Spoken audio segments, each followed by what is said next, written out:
Hello, my beautiful people. My name is Kristen. Thank you for stopping by my channel for a tag for Tag Tuesday. So I'm trying to catch up a little.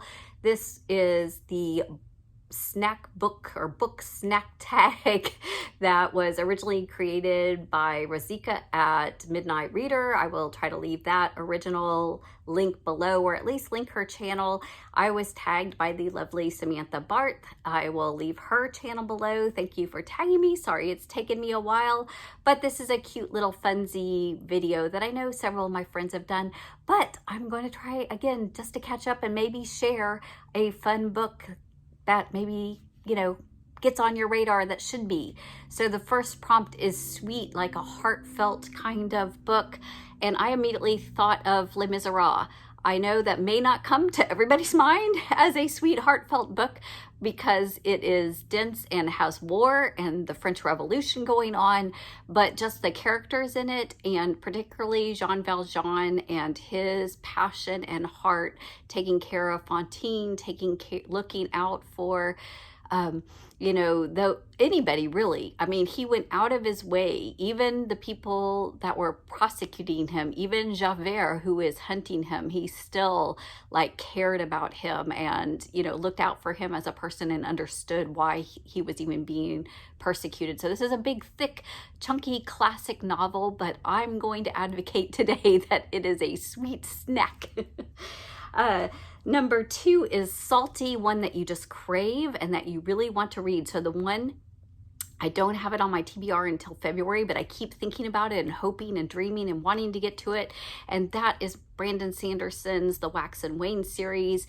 He just published the finale in this, and I still have 2 or 3 books to read before I get there. So this is the next one in that series. It is basically in another galaxy world where there's a magic system around metals, and this is kind of a Wild West steampunkish kind of drama adventure with magic and lots of fun things happening, and the characters are just always really, really interesting, and you get very connected to his characters. So totally craving that, totally can hardly wait. That will be sooner rather than later. I will be tempted to read that over my classics and my nonfiction.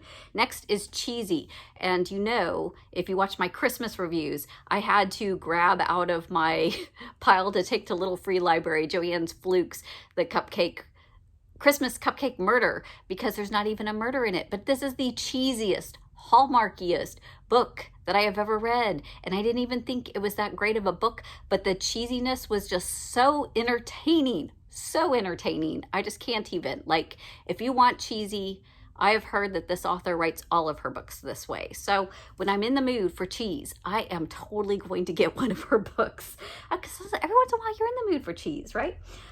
Deep Fried, one that hurts you to read. So I immediately thought of Heart's Invisible Furies, pulled this out of my Little Free Library stack. I'm going to take these this week, but before I take them, I'm going to share them. So this kind of hurt in the sense of it was difficult for me to get into and read, but it's particularly dealing with topics of struggling with self-identity, with sexuality, with, Irish and country slurs, all this kind of backstory that kind of is very heartfelt and difficult to deal with, but then it has over-the-top humor in it that kind of tries to compensate for some of those heavier things. So totally deep fried book.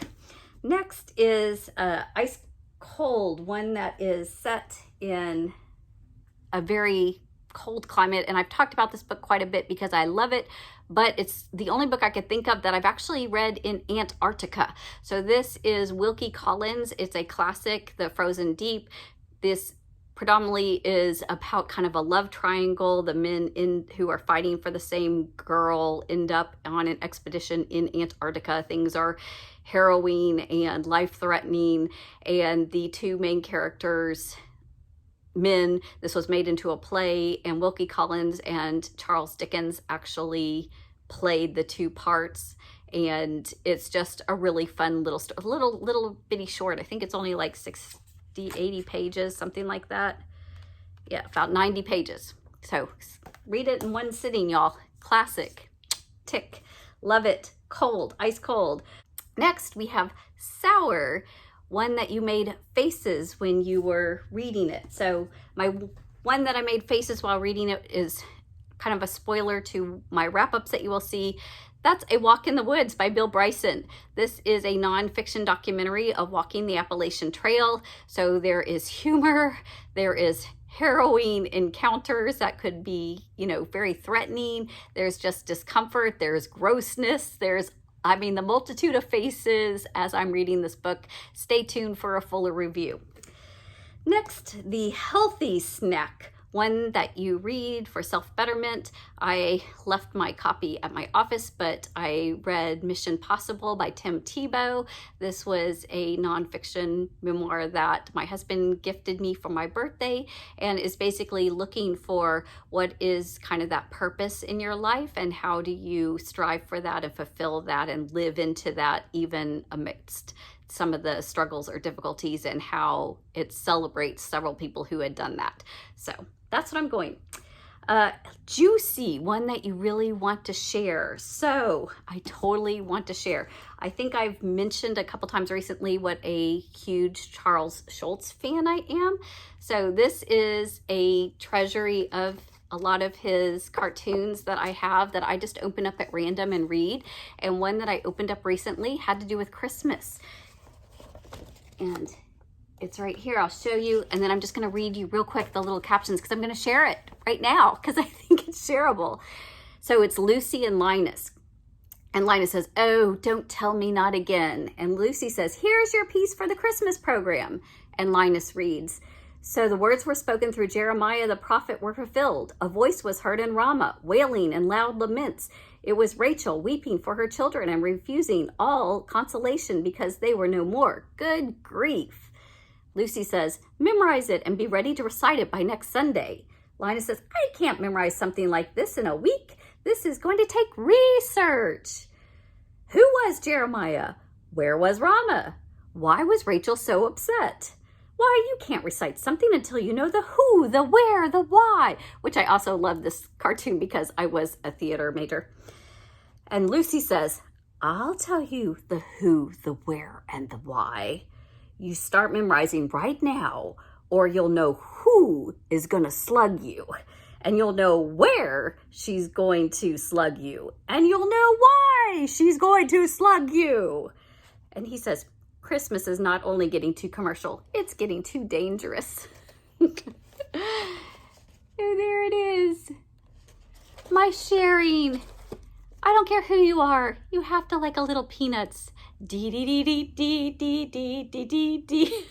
And I shared my tag. So I think this is a rather old tag. If you haven't done it and you're watching this and you want to do it, feel free to do it. I'm going to officially tag, like, for the gentlemen that I've kind of been watching their Lovecraft banter during Christmas. So that's Ollie at Criminally and Nathan at the Rambling Reviewer and Greg at Another Bibliophile Read and Alan at Big Hard Classic Books.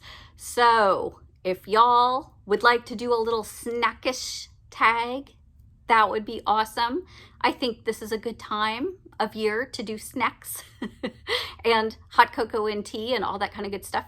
So thank you for stopping by my channel.